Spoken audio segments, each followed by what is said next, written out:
અને મને લાગે છે કે તમે બધાએ એક સારું કામ કર્યું છે રાધનપુરના લોકોએ. કયું બોલો? કયું સારું કામ કર્યું?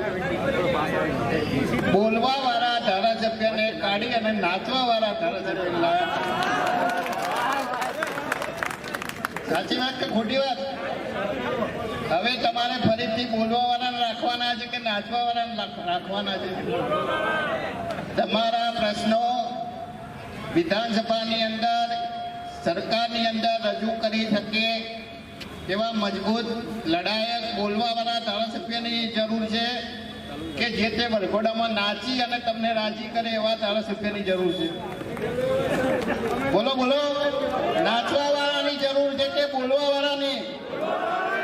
નાચવા વાળાની જરૂર છે કે બોલવા વાળાની? હવે લાંબી વાત નહીં કરું.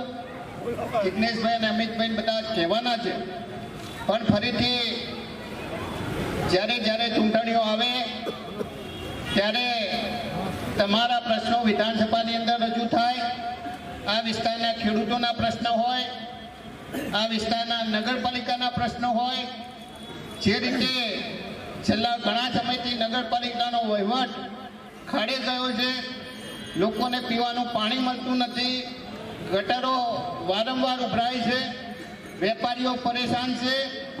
આ બધા પ્રશ્નોનું નિરાકરણ લાવવું હોય તો આગામી સમયની અંદર તમે બધા અત્યારથી જ નિર્ધાર કરો, અત્યારથી